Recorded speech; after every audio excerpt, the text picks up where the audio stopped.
Why are so many Shopify sellers using a tracking page in their stores? What are the benefits? First, your customers can directly track the orders in your store.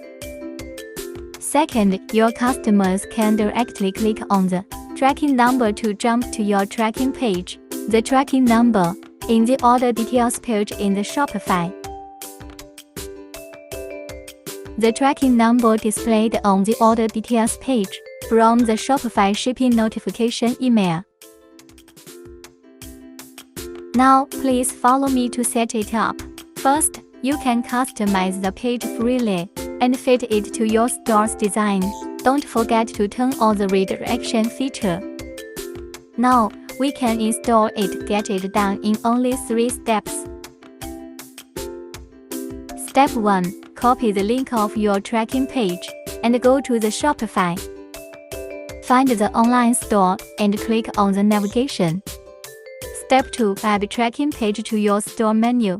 You can decide where to add the tracking page to, the main menu or the footer menu. For example, select main menu and click on add menu item, and then input the name of your tracking page, like track your order.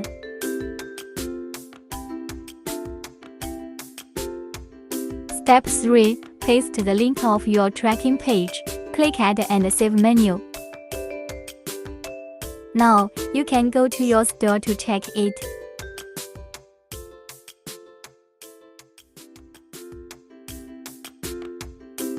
Come and set it up.